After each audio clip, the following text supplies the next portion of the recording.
ยังคือย่านเปิดกล้องมาแล้วย่างถอยแบบกำลังขอช่องทางการติดต่อน้องๆเพิ่นไว้อยู่พี่น้องก็กิจกรรมน้องๆเพิ่นมื้อนี้น่าจะบ่ได้เฮ็ดหยังบ่อยากไปเบิ่งเฮือนนะน้องร้อยเพิ่นกัดบ่กล้าพาไป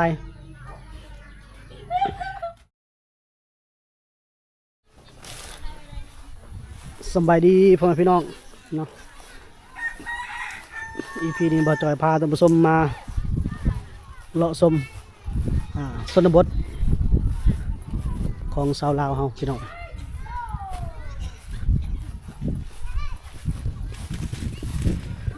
เลาะชมเลาะเที่ยวเนาะแล้วก็ปะปนชาวลาวนำพี่น้อง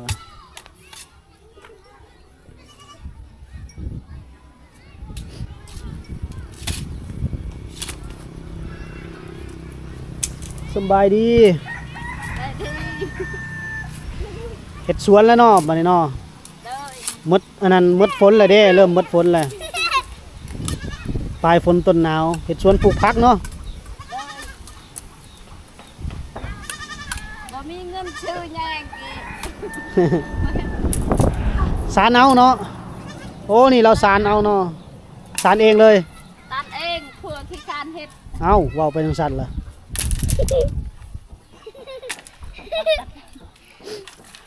อัดเดินเลยเอ้ย สารบ่ให้ไก่เข้ามาเนาะ เด้ย ไปตัดเองบ่ใหม่นี่กะ ตัดเอง มาสารเองอีกเนาะรุ่นนี้บ่ง้อผัวรุ่นนี้เนาะ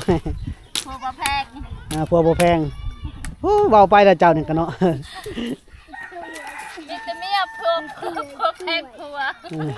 เมียแพงผัวเนาะ เด้ย ไปตัดไก่บ่ใหม่นี่ แต่ผู้พ่น แต่ผู้พุ่นเนาะ ถ้ามีเงินก็มีเงินก็เขาซื้อแยง ซื้อแยงเนาะไว้เนาะแป๊บเดียวเห็น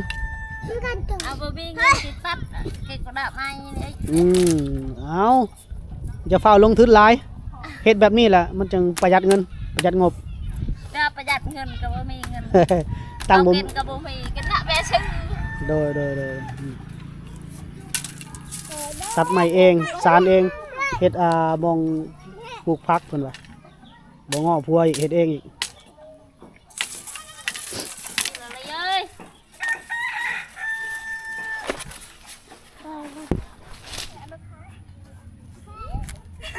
สาวน้อยหาบน้ำไปใส่เนาะเอาซะมันย่างไวแท้ ค่อยๆย่างแหน่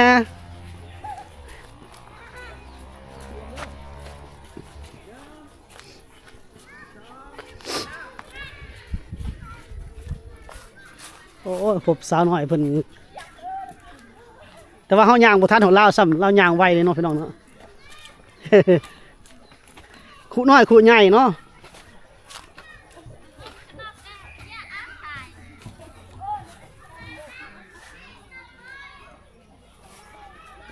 พวกเพื่อนเพิ่น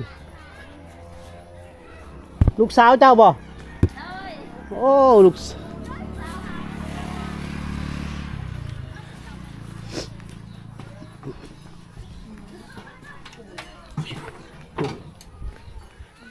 หาบน้ำมาใส่บ่หาบน้ำมาใส่บ่ล่ะ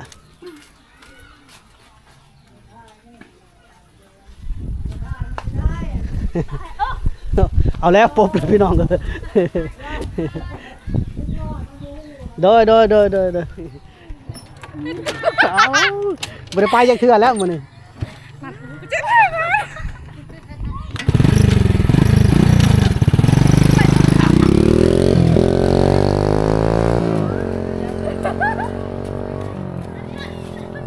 ค่อยๆย่างเด้อตกขี้ต้มได้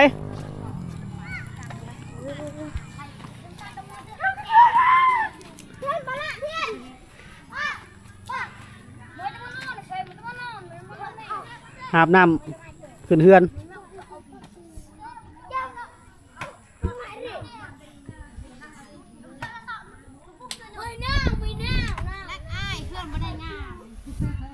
โอ้ฝนตกนี่เปื้อนหมดแถวนี้เนาะน้ำอ่าง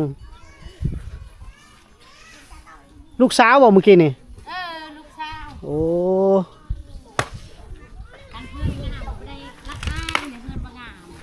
ในนั้นบ่ลักอายเฮือน เออ ลักอายหยังเด้เฮาทุกข์ก็ทุกข์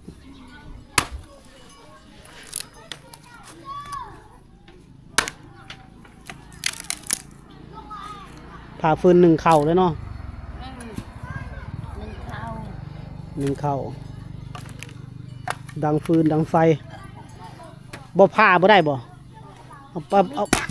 เอาไปมดโดนไปดังบ่ได้บ่มดคอนใหญ่ๆนี่ บ่ได้ บ่ได้เนาะเจ้าก็เก่งเนาะผ่าพื้นนี่ เมื่อยเต้ ผัวได้คือบ่เฮ็ดให้ผัวผ่าให้นะให้ผัวผ่าให้นะ เอ้ยพวยผ้าเฮาเราเธอบ่ได้พวกผ้าอาเมียหมดได้ เมียมดเฮ็ดเนาะ เออตักน้ำกับเมีย ตักน้ำตำข้าวเมียมดเนาะ เออ ผัวได้เฮ็ดหยังเวียกผัว พวเฮ็ดชวน เฮ็ดเวียกใหญ่ๆบ่เวียกหนักๆบ่ เออ เห็นบ่พี่น้องเพิ่นเว้าเองกับปากเพิ่นเด้เวียกแบบนี้แหละแม่นเวียกเมียเนาะ อืม เวียกผู้หญิงตักน้ำตำข้าวนึ่งข้าวเป่าไฟเฮ็ดอยู่เฮ็ดกินพุ่นละพุ่นเนาะเวียกผัวแหละไปตัดฟืนใหญ่ๆบ่เนาะเฮ็ดเวียกหนักๆก็แม่นเนาะ อืม อันนี้เฮือนเอื้อยเพิ่นเลยพี่น้อง ลูกสาวเพิ่นก็รักอายปบ เออรักอาย รักอายเฮือนบ่งามนี่แหละพี่น้องโอ้ยเนาะจักสิรักอายให้หยังเด้ เฮ็ดกอกคือ บ้านใหญ่บ้านน้อยครับมันสำบายดี สบายดี อันนี้เอาหลานบ่ แม่ โอ้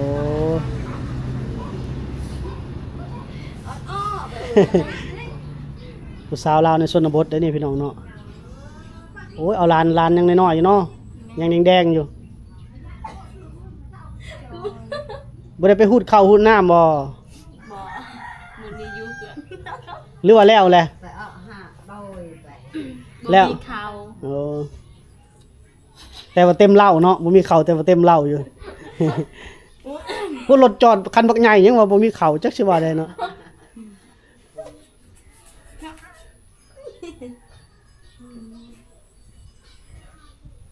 หลานน้อยหลานผู้ใดลูกผู้ใด คุณ อืมสองสาวสาวหยังกับสาวหยังนี่ผู้ยืนนี่ชื่อได้ผู้ยืนนี่ ลาย น้องไล่ใส่เฮือนเจ้าล่ะโอ้ปัดผู้นั่งอยู่เด้ ร้อย ไล่กับร้อยเอ้ยน้องบ่ โอ้แม่ ใส่เฮือนผู้นั่งนี่เด้ซะอยู่ทางใดเนาะ อยู่อีกบ่อหนึงเนาะเอาไปให้เพิ่นไป น่ะทายจะเจ้าไปยั่ว เอาไปให้เพิ่นไป อันนี้น้องหยังเกาะ น้องลาย น้องไล่เนาะน้องไล่นี่อายุจักปีแล้วล่ะ 14 14 ปีเนาะเฮียนเด้อ บ่ได้เฮือน บ่ได้เฮียนแล้ว ออกแล้ว แล้ว ออกโดนเลยโอ้คือบ่ออกเนาะเฮือนกะลังใหญ่มีรถมีรางเลย ออกเฮ็ดให้ ออกเฮ็ดให้อ๋อ ออกเฮ็ดให้เพิ่นว่ามานั่งนํกันแหละมาพี่มานั่ง ตอดเอาไว้ มานั่งเป็นหมู่เพิ่นแหน่เพิ่นเดี๋ยวเพิ่นอายนั่งนํกันกันอูบ่ขาดติ อันนี้น้องไล่กับน้องลอยเนาะ แม่น เป็นหมู่เป็นคู่กันเลยเนาะหรือว่าเป็นพี่น้องกันบ่ บ่เป็นหมู่กัน เป็นหมู่กันเนาะน้องร้อยจักปีแล้วซะน้องร้อยนะ 14 โอ้สำคัญเนาะแต่กระโตคนละไส้เนาะ น้องร้อยนี่ก็ยังเฮียนบ่หรือว่าอันนั้นแหละ ออกแล้ว ออกแล้วออกหมดแล้วเนาะเฮ็ดให้แล้วเนาะ ให้ อืม นาบ่มี มีแต่ให้แม่นบ่เป็นตัวอายวะนี่ บ่ได้ตัว แหน่เลาะไปเลาะมาเฮาก็ได้นางเอกเลยเนาะพี่น้องเนาะได้นางเอกซ่องแล้วบัดนี้ นังเอ เดี๋ยวสิมาถ่ายดูๆเด้อจังได๋เด้อเป็นคนดังเด้ให้อายถ่ายอยู่บ่ ไทย ถ่ายเนาะให้บ่หรือนาเฮ็ดนะ เฮ็ดให้ เฮ็ดให้เนาะไกลบ่ให้นะไป ไก่ ไป รถจักรไปบ่ฮอดบ่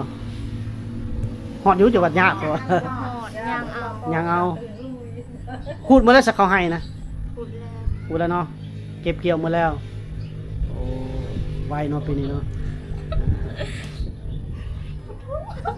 ขึ้นแล้วก็อาย ดาวเตอร์หอกะอันเนี่ยกระจัด หูดเข้าแล้วบ่มีเข้าหูดแล้วบัดนี้เนาะหน้าบ่ได้เฮ็ดบ่ บ่มีนา บ่มีนาแถวนี้บ่มีนาเด้อพี่น้องมีแต่หลักๆอันมันให้อืม แน่ด้วยร้อยจ่าแล้ว สองสาวเฮาได้พบสองสาวพี่น้องเอ้ยน้องไล่นี่อยากอายๆนิดนึงเนาะ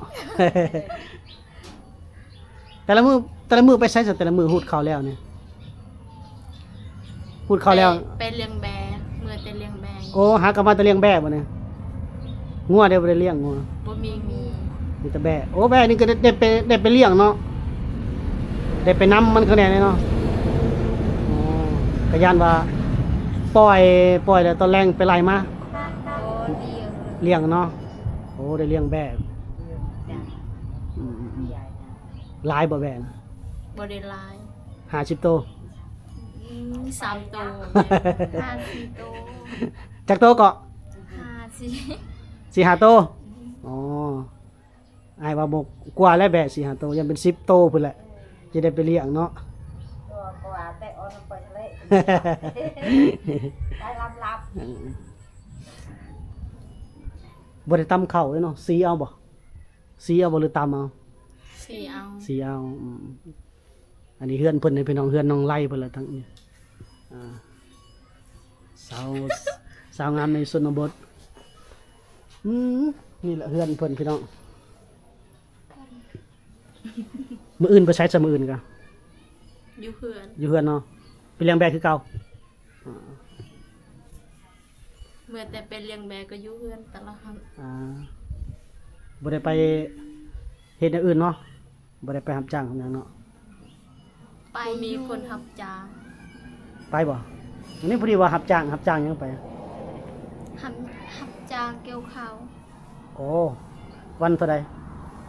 คนละแสน 100,000อ๋อเจ้าก็ไปบ่โอ้ก็ยันมาอยู่เฮือนรับจ้างเกี่ยวข้าววันละ100,000ก็100 กว่าบาทพี่น้องน้องไล่กับน้องไล่กับร้อยฮะ ตอนที่ เพิ่นเอิ้นหยังน่ะเพิ่นไม่เท่าเอิ้นไผน่ะเอิ้นผู้นี้บ่อ๋อก็จะมาเอิ้นซุมเจ้า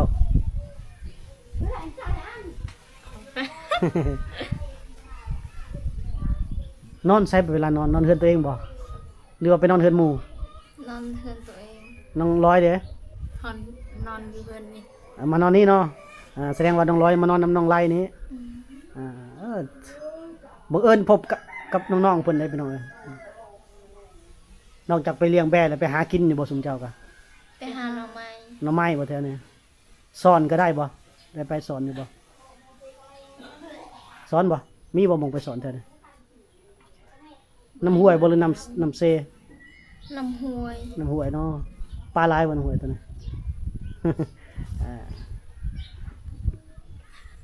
กูอยากกระจัง ยังคือย่านเดี๋ยวเปิดกล้องมาแล้วย่างถอยแบบกำลังขอช่องทางการติดต่อน้องๆเพิ่นไว้อยู่พี่น้องก็กิจกรรมน้องๆเพิ่นมื้อนี้น่าจะบ่ได้เฮ็ดหยังบ่อยากไปเบิ่งเฮือนนะน้องร้อยเพิ่นปัดบ่กล้าพาไป เป็นอะไรละอายเฮือนตัวเองบ่หรือละอายหยังละอายเฮือนยันผู้บ่าวเห็นเฮือนบ่ ไปพาไป ไปบ่ไปเลยโอเคนั่นน่ะละบ่ใจลอยมั้ยอ้าว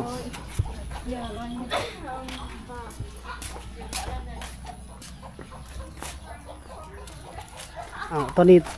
สรุปแล้วเพิ่นพาไปมืดฝนบ่นี่เนาะสาวลาวเพิ่นน้องไล่กับน้องร้อยพาไปเฮือนน้องร้อยเนาะ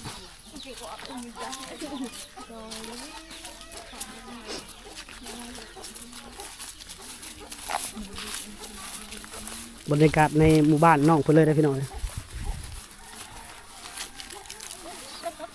เพื่อนน้องไล่นี่น่าจะมีน้ำบาดาลเลยเนาะ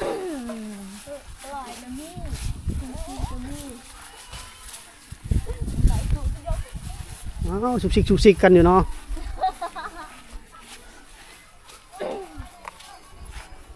อะไรมืดฝนใหม่ล่ะไปเลยไปเลย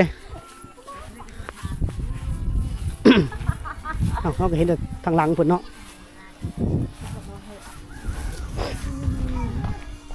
ปันเนี่ยเจ้าอู้ หนาวแล้วบ่อันนี้บ่เฮือนน้องลอย เออ โอ้ นาง อ๋ ร้ อ อย ตาผู้สาว บ่มีเพื่อน อืมน้องร้อยนี่บ่แม่นเคยให้เคยเอาเฟซให้อ้ายบ่บ่เคยบ่ เอ็ดเพชร เคยบ่พุ่นเคยคนนั้นซื้อได้แลนด์ไปมื้อกิน นางจน บ่จนกับไผมื้อกินน่ะ กับนาง กับนางอ๋อเฮือนหลังนี้รู้สึกว่าเคยอันน่ะให้อ้ายได้เคยเอาเฟซให้อ้ายเคยทักให้อ้าย ให้หลังเลย ยันผู้นั้นน่ะผู้แลนด์ไปนะ เออ อันนี้เจ้าต่ำบ่ฮู้เป็นบ่ต่ำ บ่ สิ เป็น บ่เป็นเนาะแปลว่าเป็น เอาได้ตำไม่เท่า ไม่ทำบ่ตะไม่เท่าบ่ต่ แม่เท่าก็ตำเป็น ำอัน ลู นี้ กเขาเป็น อันนี้เฮือนน้องน้องร้อยเนาะ นางร้อย นางร้อยอืมนี่ก็คือบรรยากาศนั่งฟิงไฟเลยเนาะหนาวเนาะ หนาวดังไฟเลย อืม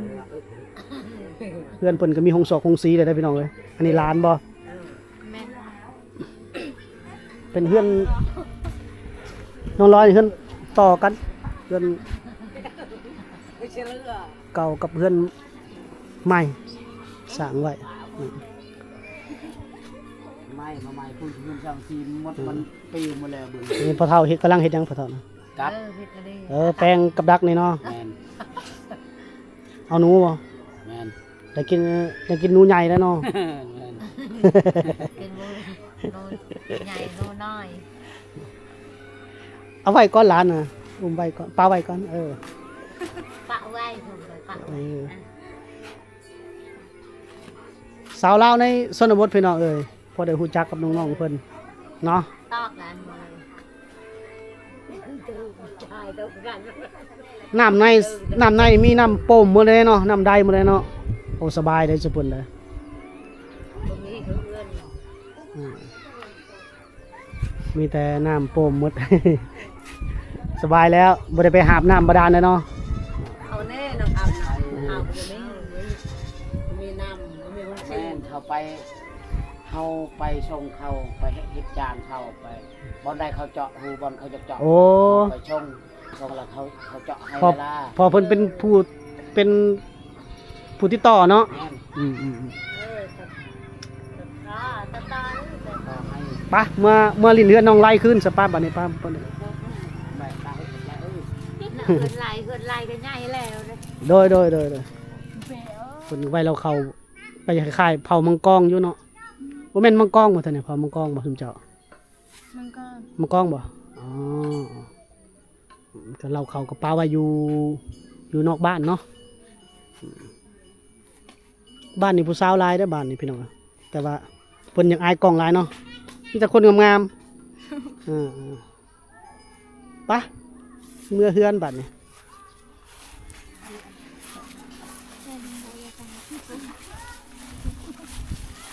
บรรยากาศแถวหมู่บ้านน้องเพิ่นโอ้ชนบทได้เรื่องอยู่